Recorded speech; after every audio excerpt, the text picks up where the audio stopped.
Bonjour, je suis Alexis Imeros et vous écoutez Un café au comptoir. Un café au comptoir.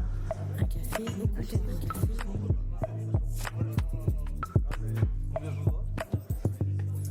Un café au comptoir. Mon invité du jour entend pour la deuxième fois le portrait qui lui est consacré et pourtant il garde le sourire car oui, le monde du son est soumis à des aléas techniques comme celui-ci. L'enregistreur qui tombe en panne ou le câble qui frise, mais celui qui me fait face est dans la catégorie des plus que sympathiques. Et aussi il a accepté de refaire toute une partie de son interview, alors merci beaucoup. Mon invité du jour est insaisissable, on le pense romancier, il est podcasteur, on le croit podcasteur, il est journaliste, alors on convient qu'il est journaliste, il se révèle Instagrammeur, mais qui est-il véritablement ? Si l'on se fie aux quelques indices trouvés sur les réseaux sociaux, on le devine un peu globe-trotter, prenant la pause à Amsterdam avec un t-shirt sur lequel on lit « Bonjour Berlin !» C'est un beau t-shirt. Ou comme un fan de cinéma évoquant Piala, un érudit écrivant des articles depuis une dizaine d'années pour couvrir l'actualité littéraire. Alors si le mystère reste entier, le portrait d'un esthète se dégage cependant. Un esthète qui prétend agir en dilettante. Mon petit doigt me dit que son flegme est une posture. Je poursuis donc l'enquête. Des études littéraires, une arrivée à Paris, Montmartre comme quartier refuge avec ses airs de village franchouillard. On a l'impression qu'il fallait quitter une région pour mieux savoir y revenir par l'écriture. Parce que c'est là sa vie, de toute évidence. Même au micro de son podcast La Quille, on sent que son sujet préféré ce sont les livres. D'Arnaud Catherine à Dominique Barbéris en passant par Sorge Chalandon, l'homme en face de moi aime se retrouver dans la peau de l'intervieweur. Et comme je l'ai entendu confesser, on ne sera jamais le romancier qu'on aurait voulu être. Je me demande si ce podcast n'est pas un stratagème pour apprendre de ceux qu'il rencontre et s'inspirer des expériences des autres. Pourtant, écrire des romans, il s'y connaît fort bien. Les Chiens de faïence, son premier ouvrage publié, a excité bon nombre de critiques lors de sa sortie en 2021. Ce livre primé semblait lancer l'auteur sur une autoroute de la création, mais dès sa sortie, celui-ci semblait émettre des réserves sur ses futures publications. Oui, il y en aurait d'autres, mais ce serait uniquement sous l'impulsion du désir, jamais de façon automatique. Et c'est pour tirer tout cela au clair et en découvrir davantage sur cet écrivain, pas comme les autres, que je me suis laissé guider par ce dernier jusqu'à Montmartre où il réside, et je me suis attablé là, au bar Le Progrès, pour prendre avec lui un café au comptoir. Bonjour Thomas Louis. Bonjour Alexis, bravo pour ce deuxième portrait qui n'a pas changé d'un iota depuis 3 jours. Oh, bah le début à peine, un petit peu. Est-ce qu'il y a une formule magique finalement pour se faire un nom quand on a deux prénoms ? Demandez à Édouard Louis. À Claude François ? Claude François évidemment, ou, alors ça, paix à son âme, Émile Louis, qui est effectivement à deux prénoms, et qui a réussi à se faire un nom, on ne sait comment. Ce célèbre Émile Louis, l'agresseur de sinistre mémoire. Non. On peut le dire. Donc on est ici au Progrès, à Montmartre, un bar, allez, on va dire plutôt typique, on se croirait vraiment dans une sorte d'auberge avéronaise, avec des tabourets en bois, qui sont d'ailleurs asymétriques, hein, si vous faites attention. Oui, c'est vrai, il y a un peu de lambris, c'est vrai, maintenant que tu le dis. Un peu de lambris, des moulures au plafond, il y a un côté rassurant dans cet endroit. Il y a un côté complètement rassurant. Alors je pense que le bois y est pour quelque chose, et en ce qui me concerne, je vais le décrire très rapidement, mais il y a une grande baie vitrée qui donne sur un carrefour, sur la rue, quoi. Et ça fait du lieu un lieu très lumineux évidemment, et aussi là, alors j'ai la bonne place, je vois un tout petit bout du Sacré-Cœur. Ah bah oui. Et c'est une espèce de ah oui, bah alors c'est le chapeau du Sacré-Cœur. C'est vraiment le chapeau du chapeau. Mais il y a une place un peu au fond là-bas où je me mets régulièrement quand je suis tout seul, et où j'ai la vue panoramique. Généralement le matin, un tout petit peu plus tôt, il n'y a personne. Bon là, il se trouve qu'il y a quand même pas mal de monde, malgré le fait qu'il est 9h, il est 10h. Pourtant nous sommes en semaine. Ouais, on est complètement il est 10h. Et sa vie, c'est un quartier donc certes qui est habité par plein d'artistes, toujours aujourd'hui, hein. Plein de touristes qui marchent, qui se baladent, qui déambulent, et également plein d'habitués. Et qu'est-ce qui fait qu'on va devenir un habitué d'un café ? Alors, je pense qu'il y a un signe, évidemment, c'est quand on t'apporte ton allongé sans que tu l'aies demandé. Ça, c'est ma petite fierté. Et ce qui fait qu'on est un habitué, je pense que c'est vraiment je sais pas, on choisit. Alors je sais pas pourquoi j'ai choisi ce lieu dans l'absolu. Hein, je te donne des éléments qui font que je Il y a l'aime peut-être bien. quelque chose de rassurant. Je pense qu'il y a quelque chose de rassurant et après il y a des raisons toutes concrètes, c'est que je vivais juste à côté à l'époque où je l'ai découvert et évidemment je suis pas parti dans le 15e pour aller boire mon café le matin, ça paraît logique et je pense qu'il y a eu un petit il y a eu toutes ces raisons cumulées, la proximité, puis le hasard un peu aussi, et puis les gens étaient sympas avec moi. À partir de là, il m'en faut pas beaucoup plus, tu sais. Alors, moi j'ai rencontré beaucoup d'artistes qui sont à Montmartre et qui trouvent dans Montmartre comme un îlot qui les rassure. Pourquoi Montmartre et pas ailleurs ? Alors en gros, je suis arrivé à Paris en 2017, je crois, et je savais pas vraiment, je connaissais pas du tout la ville. J'étais allé, je suis même une fois petit dans ma vie. Enfin, vraiment à Paris, c'était un peu un nouveau monde pour moi. Et j'ai trouvé un appart, un 9 mètres carrés, vraiment le premier appart de quand on arrive quelque part, quoi. Et c'était quasiment au-dessus du café d'Amélie Poulain, rue Le Pic, pour celles et ceux qui connaissent. Et en fait, je savais pas vraiment que j'étais à Montmartre et je l'ai découvert petit à petit. Et au fur et à mesure, j'ai découvert un bar à côté. Pour le coup, un bar, pas un café, donc qui ouvre que le soir. Qui est lequel ? Et qui s'appelle le Petit Café de Montmartre. D'accord. Autrement appelé chez Daniel. Chez Daniel. Donc quand on commence à donner le nom de la patronne pour dire on va dans un bar, c'est chez Daniel. Ça veut dire qu'il y a un petit truc un peu je sais pas, local, typique. Donc étant donné que c'est un café de nuit, on peut pas y aller là maintenant ? Non. Mais c'est un endroit où vous allez toujours ?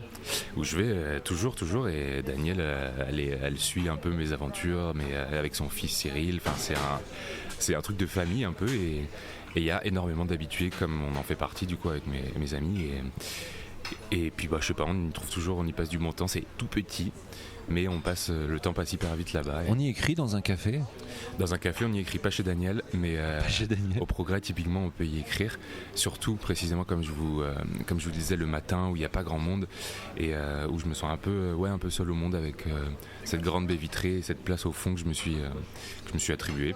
Parce que je parle d'écrire, parce que je tire un peu le fil de la vie de Thomas Louis, et je parle d'écrire. Oui, mais écrire quoi ? Et d'ailleurs, comment, vous, Thomas Louis, vous décririez, vous ? Thomas Louis, vous faites quoi dans la vie ? C'est une bonne question, ça dit donc. Qu'est-ce que je fais dans la vie ? J'aime bien l'idée, j'écris des trucs. Ça me semble déjà pas trop mal résumer l'histoire. Parce que. Pourquoi la réponse, c'est pas immédiatement je suis écrivain ? Je sais pas trop, est-ce qu'on a. Je sais pas. Il y a évidemment cette question de la légitimité qui est un peu basique. Ça fait peur mais... Comme mot ? Non, ça fait envie même. Alors ouais, en même temps, bon. Ce qu'il y aurait, quand on publie un livre, de fait, on est un peu écrivain, c'est vrai. Mais je sais pas. Là, il y en a pas qu'un, parce qu'il y en a d'autres qui sortent.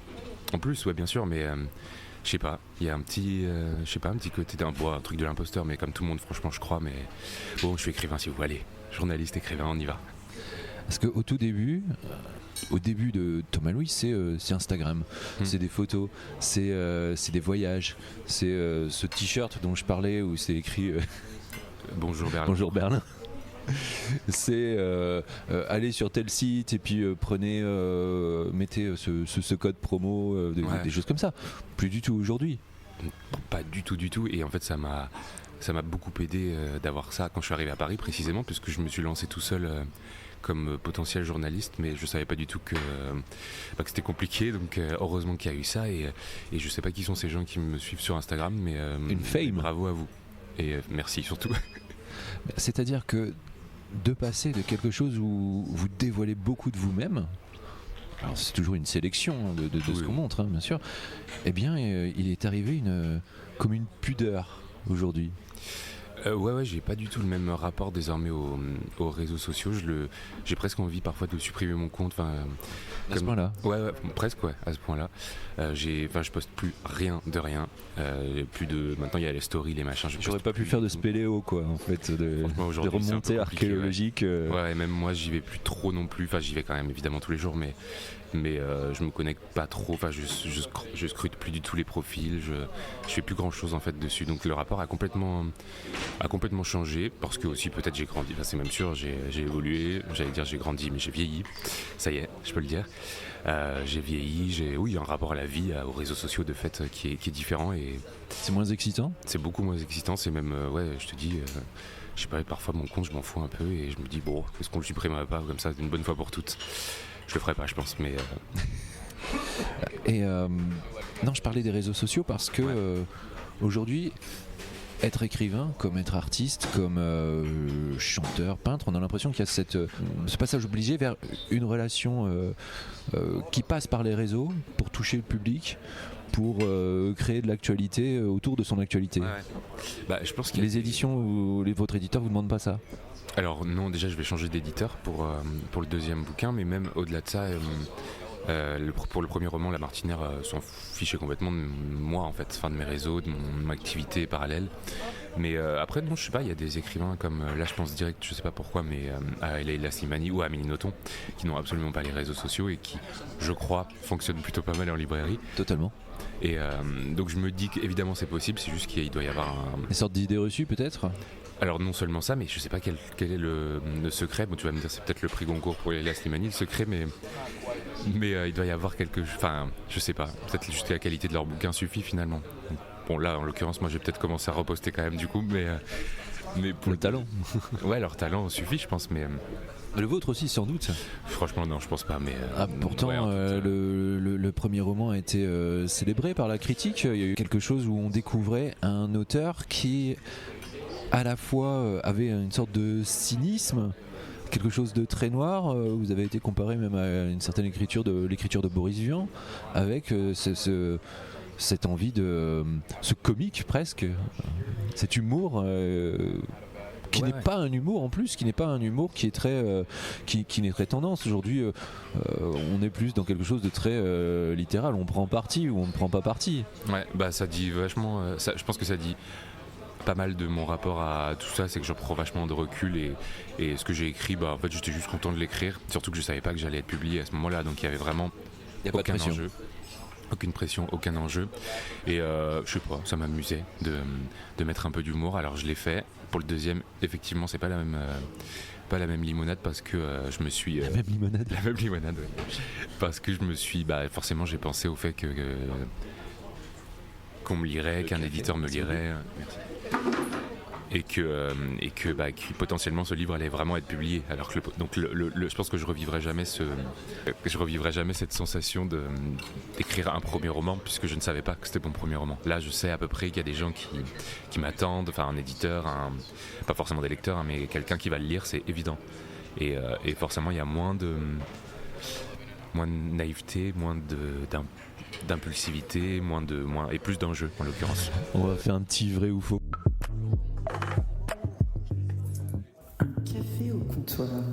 C'est le vrai ou faux avec Thomas Louis, le vrai ou faux tant connu du podcast Un café au comptoir, avec le café qui est devant nous et le comptoir qui n'est pas très loin. Qui est pas très loin.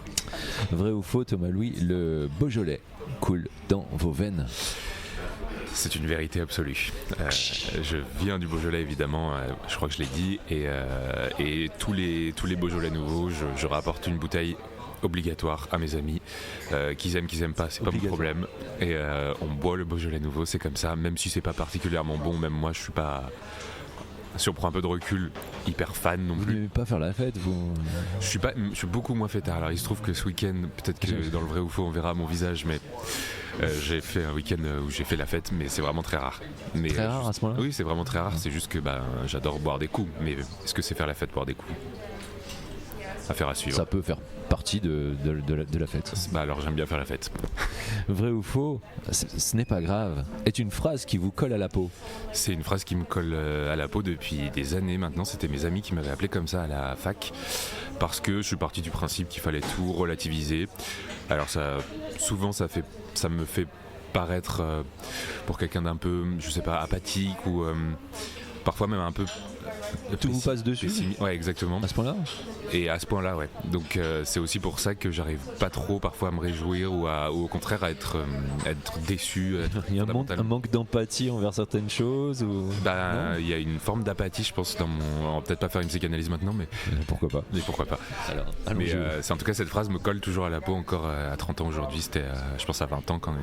Est-ce que la dernière chose qui était pas si grave? De signer mon deuxième livre. Ah oui. Ouais. Et j'étais content bien sûr, mais je savais qu'il me manquait quelque chose. C'était une joie normal, quoi. Pure, quoi. Non, c'était pas normal, mais je pensais direct à après ou à tout ce qui pourrait mal se passer. Enfin voilà, je n'arrivais pas à me réjouir. J'ai une petite question. Ouais. Parce que moi, quand j'ai signé un contrat d'édition, j'étais hyper déçu. On m'a envoyé un DocuSign. Est-ce que vous avez signé sur un DocuSign Alors, ou est-ce que vous l'avez signé sur non. du papier? Le premier, j'ai eu rendez-vous dans le bureau de mon éditrice, déjà pour qu'on se rencontre, Ouais. mais aussi pour que qu'elle me donne le morceau de papier. Pour le deuxième, effectivement, ça s'est passé. En plus, maintenant, j'ai une agente, donc ça s'est passé par mail via mon agente, via Ouais. machin. Donc c'est vrai que c'était un peu, j'étais chez moi, quoi. Donc il y a eu un peu un. Ça cache un peu de la magie, non? En l'occurrence là, ouais. Mais même si j'en attendais pas vous l'aurez compris, hein, j'attendais pas une magie pure. On va faire un message aux éditeurs. Vous êtes éditeur, vous nous écoutez, mais arrêtez avec les DocuSign. Ce n'est pas possible. C'est-à-dire que rendez un peu de la magie. Pour vos primo-romanciers surtout qui vivre ça pour la première fois, en plus, ça peut être un moment un peu sympa. Sans doute. Mais Je ne l'ai jamais vécu. J'ai Tu vas le vu vivre, que des t'inquiète. DocuSign. C'est désespérant. Vrai ou faux, vous avez été célébré par les grosses têtes? J'ai été célébré par les grosses têtes que j'embrasse. Mais c'est magnifique. Philippe Bouvard est ici. Bonne réponse. Mais il n'y avait pas Philippe Bouvard. Il n'y avait pas Philippe Bouvard, c'était en 2021 du coup, donc Laurent Ruquier était déjà présent à l'antenne. C'est déceptif. Et, Vous n'avez pas été là-bas. non, j'ai vous pas n'avez été pas là-bas, raconté de blagues. non, je sais plus si j'en ai. Je me souviens qu'ils avaient coupé Vous un truc étiez au présent? montage. Non, j'étais pas Non. présent, j'étais Oui. au téléphone. Ah. Et je me souviens qu'ils ont coupé quand même un truc que j'ai dit au montage, certainement que ça devait être soit lourd, soit pas approprié. Pourtant, il y a beaucoup de choses qui sont appropriées aux grosses têtes, je pense. Et vous adorez les soirées déguisées, vrai ou faux? C'est faux. Mais alors, C'est faux. s'il y a bien quelque chose qui est faux aujourd'hui, c'est ça. Je n'aime pas les soirées déguisées. Je trouve que c'est ridicule. Arrêtez de faire ça. Si on se déguise, c'est que, je sais pas. En fait, arrêtez de faire ça. J'abuse un peu évidemment. Moi, justement, les déguisements, ça me fait penser à Montmartre et aux fêtes qu'il y a dans Montmartre. Et ici, on n'est pas très loin de chez Michou. Ouais. Et Feu Michou d'ailleurs.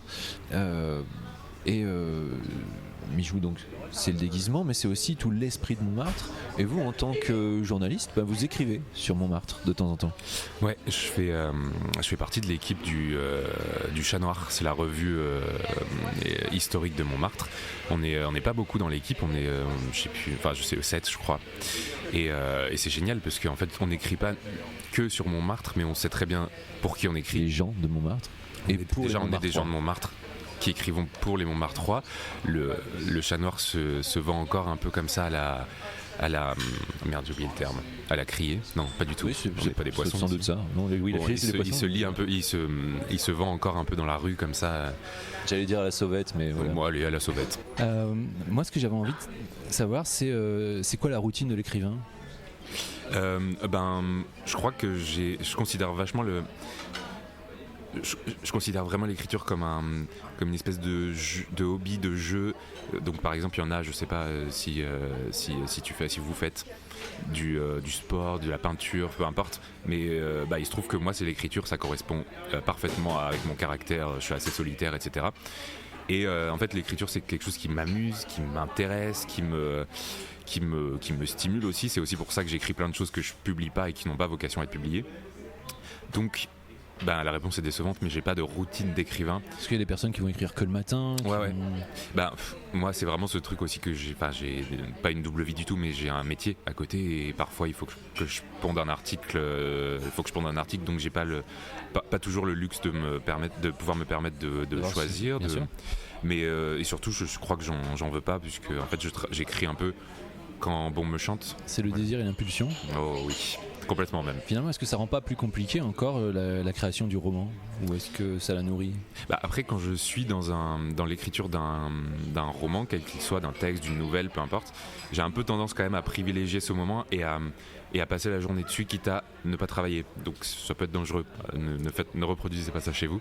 Mais en fait, le temps passe tellement vite. Je sais pas si vous avez si quelqu'un qui m'écoute a une activité qui, dès qu'il la commence, il voit pas le temps passer. Mais moi, l'écriture, c'est ça. Il peut être 8 heures et en fait, je commence à écrire, il est 16 heures. Donc j'ai un peu tendance parfois à être omnibulé par ce que je suis en train d'écrire, typiquement un roman par exemple. et à un peu laisser tout de côté. Mais il faut pas faire ça chez vous parce que c'est pas très bien. Et donc celui-là, le dernier roman, c'était plutôt à la maison finalement. C'était l'écriture. Plutôt à la maison, un petit peu ici, j'avoue. D'ailleurs, ça coche pas mal de cases avec le podcast, mais donc c'était un peu au Progrès aussi, un peu dans d'autres cafés à Montmartre, mais la majeure partie du temps c'était à la maison, dans mon lit. Voilà, c'est moins glam que prévu, mais dans mon lit. Ça peut l'être, ça dépend le sujet. C'est une histoire d'amour impossible, en gros. Sinon ça ferait 2 pages si c'était pas impossible.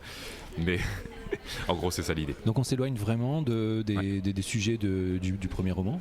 Complètement, ouais. Dans le 3e que je commence un peu à travailler, réfléchir, à moitié écrire, enfin bref, c'est davantage similaire au Chien de faïence. Il y a un peu plus d'absurde, je sais pas, de côté un peu déluré. Parce qu'on disait beaucoup sur l'écriture du premier, c'est que ce qui avait plu, c'est le côté à la fois très sombre et avec de l'humour dedans. Ouais, voilà. Je pense que le 3e sera davantage comme ça. Bon, il y a de l'humour dans le 2e, mais c'est un truc un peu plus simple finalement, une histoire d'amour impossible. Bon, on en a vu 1000. Donc, mais celle-ci est différente. Complètement différente. Complètement différente. Manquerait plus que ça, tiens. Oui, elle est complètement différente, mais c'est vrai que c'est peut-être pas le 2e roman que j'aurais imaginé au moment de publier Les Chiens de faïence. Mais la vie fait que c'est comme ça. C'est un roman vient s'imposer à la personne qui l'écrit ? Alors pour le coup, vraiment oui, parce que je sais qu'il va être publié, donc j'imagine que je vais faire des rencontres avec des libraires, des lycéens, etc. Et je vois déjà venir la question, puisqu'on me la pose tout le temps, comment est venue l'idée ? Mais je crois que je sais pas. Et ça va être un problème, il va falloir soit que je trouve quelque chose, soit que je réponde je sais pas, mais ça va faire des rencontres un peu pauvres. Une idée, elle vient en travaillant finalement. Elle vient par d'autres textes. Et potentiellement en vivant, potentiellement en étant au café, je sais pas, c'est pas mon cas, mais je suppose qu'il y a des écrivains qui ont eu des briques d'idées ou de scènes peut-être aussi, en voyant, je sais pas, une femme se faire, alors je sais pas pourquoi je pense à ça, mais une femme se faire renverser, ou c'est peut-être pas le truc le plus positif. Et là ça arrive d'un coup.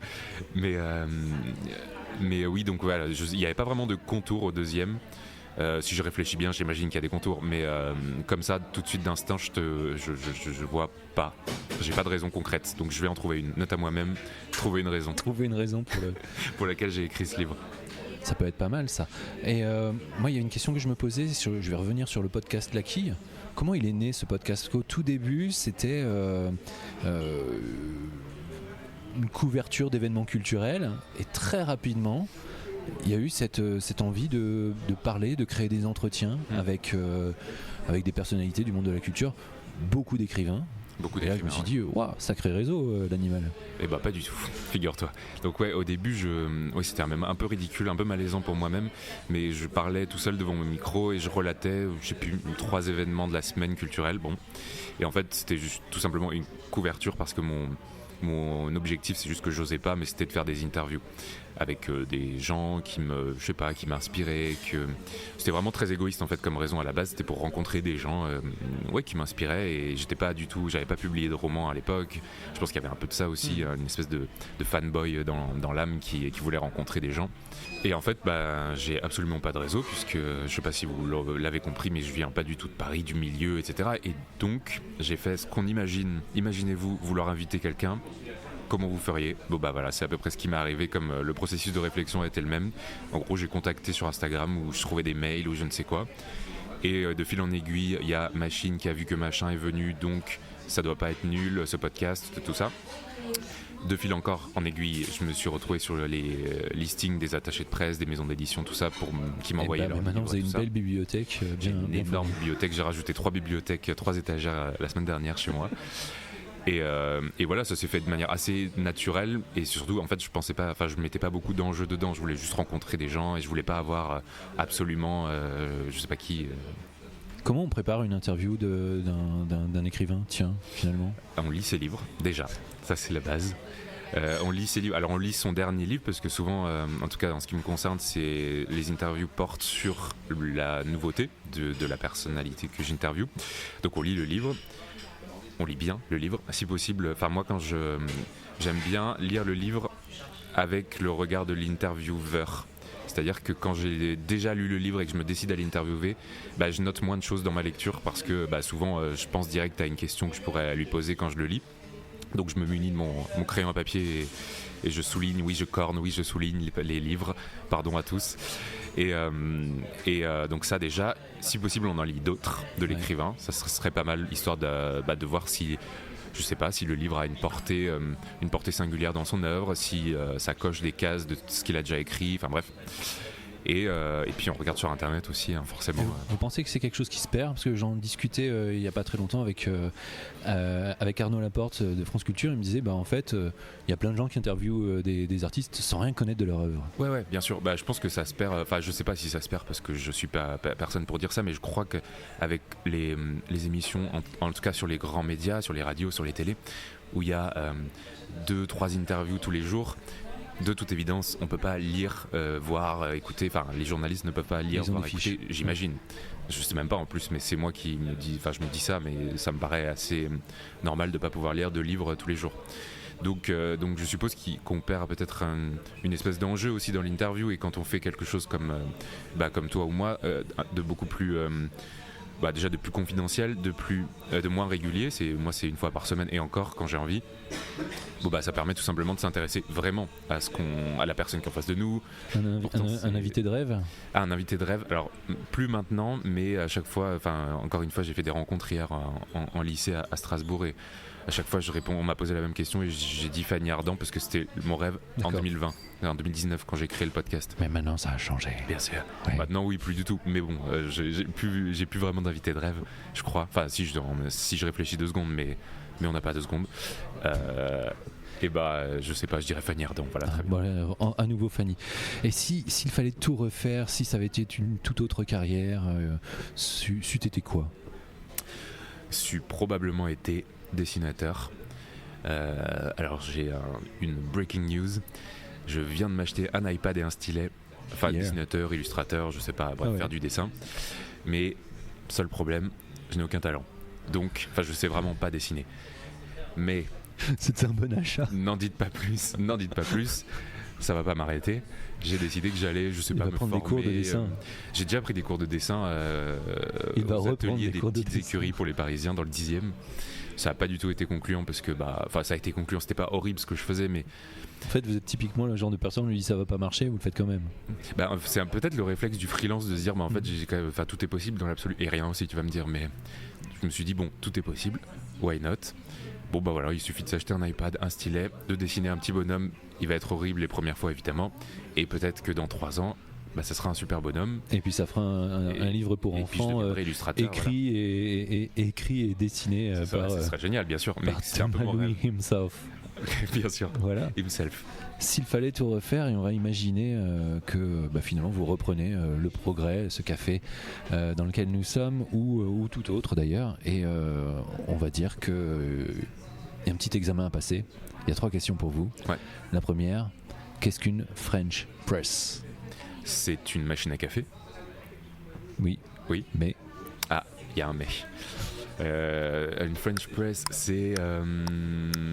Arrête, ça me stresse. En vrai, je sais pas, ouais. C'est une machine à café. J'ai une cafetière à piston. À piston. Mais en plus, je viens de chez moi et j'ai une cafetière à piston. Je viens de boire un café à piston dans une French press, donc je le saurais. Donc 1-0. Comment c'est quoi givrer un verre? Est-ce que ce serait pas mettre. Alors je crois du citron puis du sucre. Ouais. C'est ça. Yeah. Oui, c'est ça. Ouais, c'est ça. On va tremper le rebord du verre dans un jus de citron. Oui, le rebord bien sûr. Oui. Ou d'alcool, et pas puis le on met soit du sucre, soit du sel, par exemple pour certains cocktails. Okay. Un partout. Quelle est la différence entre le whisky et le scotch? Est-ce que c'est le temps de maturation, je sais même pas si c'est le terme, mais disons ça parce que évidemment j'en sais rien, ou peut-être le pays de provenance. On s'en rapproche. Mais qu'est-ce que ça peut être, le scotch? En plus, c'est pas faute d'en boire quoi, mais alors non. Alors non, c'est simple en fait, le scotch, je relis peu, c'est sûr de pas dire de conneries. Le scotch, c'est un whisky qui vient d'Écosse. Ok. Donc tous les scotch sont des whiskies, mais tous les whiskies ne sont pas des scotch. Et oui, le chat, Socrate, tout ça. Finalement, écrivain, c'était pas mal. C'est pas mal, ou buveur, c'est pas mal. Client plutôt, c'est pas mal. Merci beaucoup Thomas Lu d'avoir Merci, été merci. l'invité de ce podcast Un café au comptoir. Et puis on attend la sortie de ces nouvelles, de ce roman.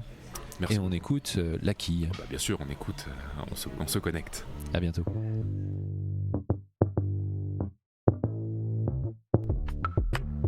Vous avez écouté Un café au comptoir. Petit mot habituel de chaque fin de podcast, eh bien, allez sur Apple Podcast, mettez 5 étoiles, c'est encore mieux. Et puis surtout, laissez-nous un petit mot pour expliquer comment c'était bien ce podcast, comment vous l'avez aimé. Vous mettez n'importe quel pseudo, on s'en fout. En tout cas, nous, ça nous offre de la visibilité. Allez partager ce podcast avec vos amis, vos collègues, votre famille, allez, qui vous voulez. En tout cas, merci d'être ici et à très très très très bientôt pour un nouveau café.